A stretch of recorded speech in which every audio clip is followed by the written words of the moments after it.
Hey, what's going on, guys? This is CJ here, live at Otakon 2023, and I am here with Bethan Walker. Correct. All right, Hi. cool. So I guess the big thing for you, you're voicing Final Fantasy 14. For me, I think, what is the difference in doing a voice for something like a MMORPG and like a regular Final Fantasy? Because obviously the regular mainline ones, it's very dramatic, and obviously there's dialogue with a set amount of characters, but this is like a big open world game and you're doing voices. So what's kind of like the difference doing something like that? Good question. That's a really good question. Do you know, the whole thing's just been huge, and like we don't get a lot of context when we record. We get very little context, and we get very little time with the scripts. So often we record and we don't even know what we've recorded. That's the truth. It's true. It's true. So like trailer stuff, even that stuff, we come out and we're like, what was that? You know, and it's when it comes out. And that's the kind of NDA stuff, you know, it's protecting the game, being spoiler free and all that stuff. So the whole thing has been quite remarkable in terms of, it's often afterwards we look back and we realise what that bit was, you know. So we get a wee bit of context when we record, but not a lot. So yeah, we're working that stuff out as we go. Oh, okay, so it's mainly like, okay, well, this, I mean, do they at least tell you like, hey, this is for this, I guess, side mission or something like that, or is it just dialogue and that's it? It's dialogue. Wow. I know. Sometimes it depends. We have multiple directors. Okay. So it depends how they work, but they don't tell us a lot. They don't tell us a lot. So we have to cling on to the dialogue, and even sometimes we don't even know. We record out of sequence as well. So quite often you know, the importance for an actor of relying on the text, like it's huge for us. And we might get like a whole load of context for one line, you know? It's mad. They'll give us massive context of worlds. And as you may well know, Colin and I don't play the game, which is awful.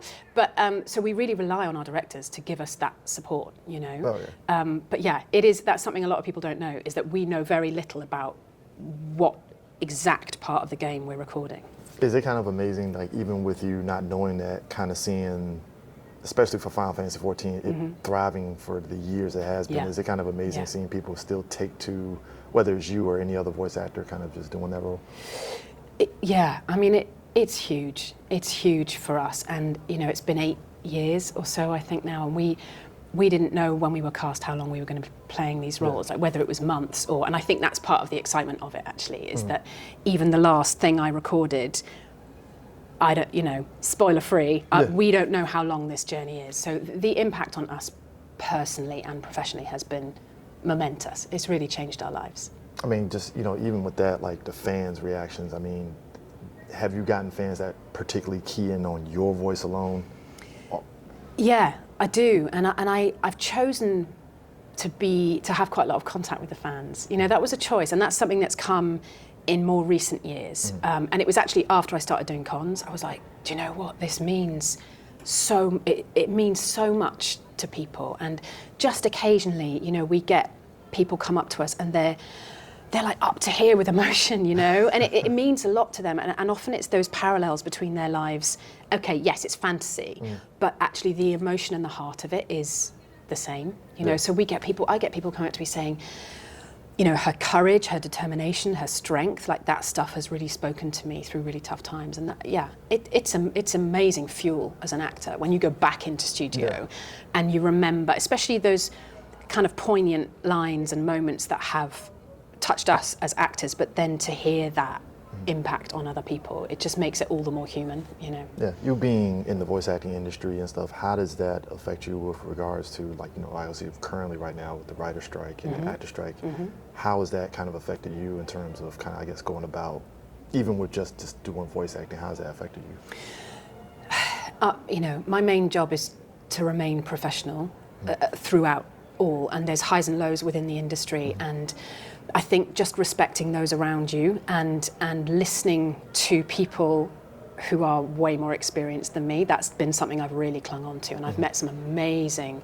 voice actors at cons and other events who are, you know, 20 years more experienced than I am. So my choice is to listen to those guys and take advice from them, really. But I have utmost respect for what is going on. It's not easy, but I think you know, the industry is never going to be smooth sailing. You know, there will always be challenges.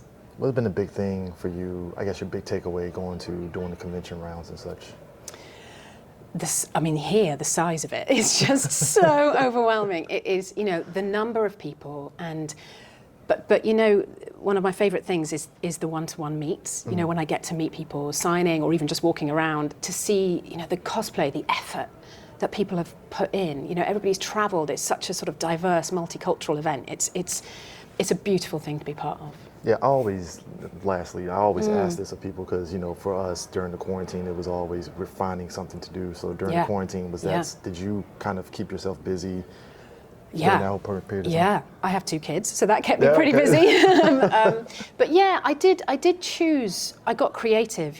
Actors are, as you know, creative beings. And I did, I sing, I write, so I kept myself really busy kind of adding strings to my bow. I worked really hard and I did think a lot about the voice industry. And yeah, I dug a little bit deeper with Alisaie, I think, in that time. We did record during COVID as well, so that was really helpful. How was that? Obviously it's probably the same. I'm assuming it's the same kind of setup anyway during COVID as well. Yeah, we did. Lots of people remote recorded in cupboards with like duvets over their heads, But I was really grateful we had the offer to go in, and it was masks and gloves and ear protectors, and it was different. Mm-hmm. But I was very, very grateful. I rely really heavily on the technicians and the director to kind of help me raise my game.